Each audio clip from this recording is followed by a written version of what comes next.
Isang mapagpalang araw po sa ating lahat. Ngayon ay December 10, 2025, araw ng Miyerkules. Basahin po natin ang ating mabuting balita ayon kay San Mateo, chapter 11, verse 28 hanggang 30. Papuri sa iyo, Panginoon. Lumapit kayo sa akin, kayong lahat na napapagal at nabibigatan sa inyong pasanin, at kayo'y pagpapahingahin ko. Pasanin ninyo ang aking pamatok at mag-aral kayo sa akin. Ako'y maamo at mababang loob, at makasusumpong kayo ng kapahingahan para sa inyong kaluluwa. Sapagkat maginhawang dalhin ang aking pamatok at magaan ang pasaning ibibigay ko sa inyo. Ito ang mabuting balita ng ating Panginoon. Pinupuri ka namin, Panginoong Hesukristo. Ang atin pong mabuting balita ay tungkol sa paanyaya ng ating Panginoon. Dito ang sabi niya, lumapit kayo sa akin, kayong lahat na napapagal at nabibigatan. Lahat po ng tao ay kanyang inanyayahan na lumapit sa kanya.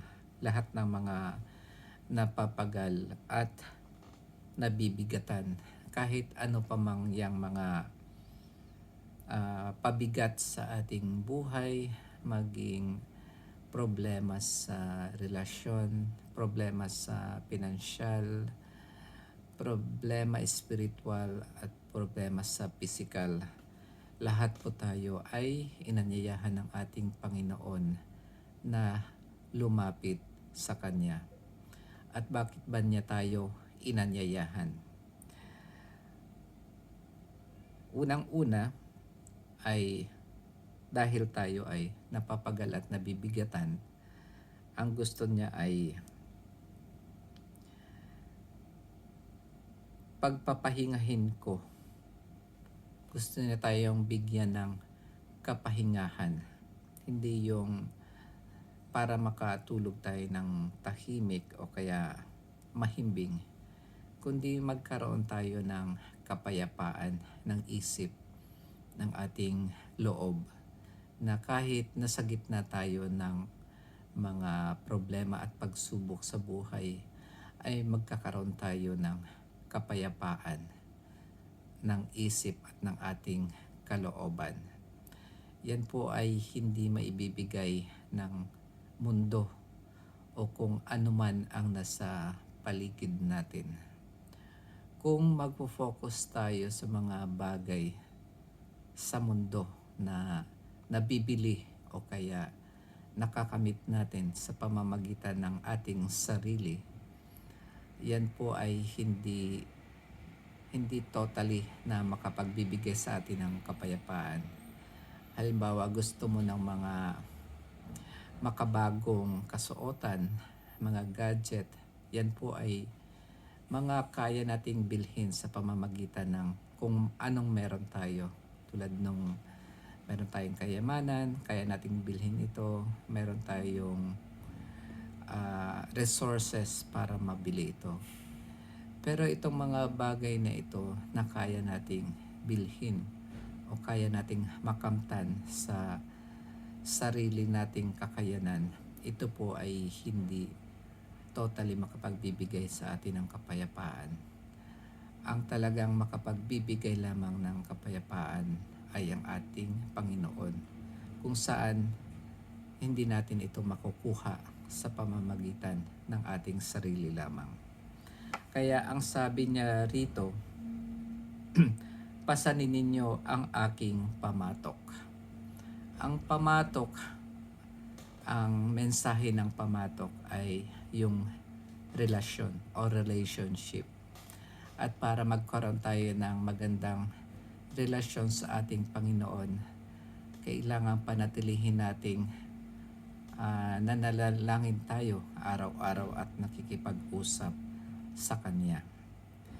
Ang pamatok noong unang panahon, sa panahon ng ating Panginoong Hesus, ay parang yung kahoy na ipinapatong sa dalawang hayop para sila ay maghila ng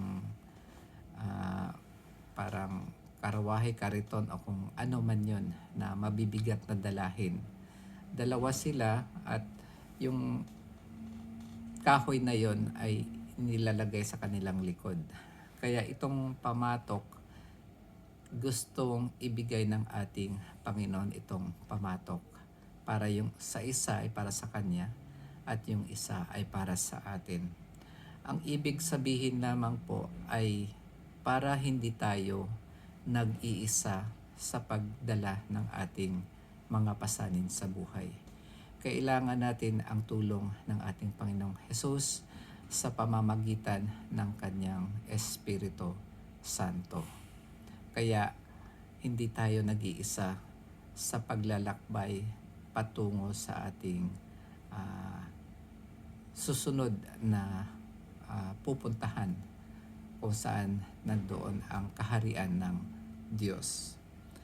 At sabi niya rito sa pasanin ninyo ang aking pamatok at mag-aral kayo sa akin. Ang pag-aaral po natin sa ating Panginoon ay madali lamang sa pamamagitan ng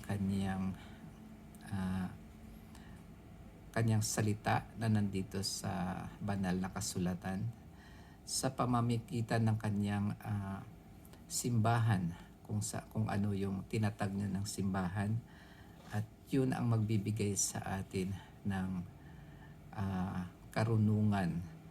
At hindi katulad noong panahon ng ating Panginoong Hesus na binibigyan sila ng napakaraming kautusan na ang ultimong nagbigay noon ay hindi rin nila ginagawa.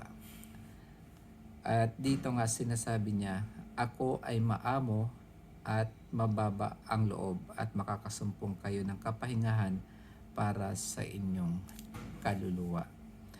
So dito ay tinuturuan tayo ng ating Panginoon ng kababaang loob, at dahil siya ay maamo o kaya gentle, sapagkat maginhawang dalhin ang aking pamatok at magaan ang pasaning ibibigay ko sa inyo. Madali lang po ang pasanin dahil sa dinami-dami ng kautusan noon, ang binigay sa atin ng Panginoon ay dalawa lamang. Ang una ay mahalin natin ang ating Diyos, at ang pangalawa ay mahalin natin ang ating kapwa gaya ng ating sarili. At iyon ay masasabi na magaan lang po.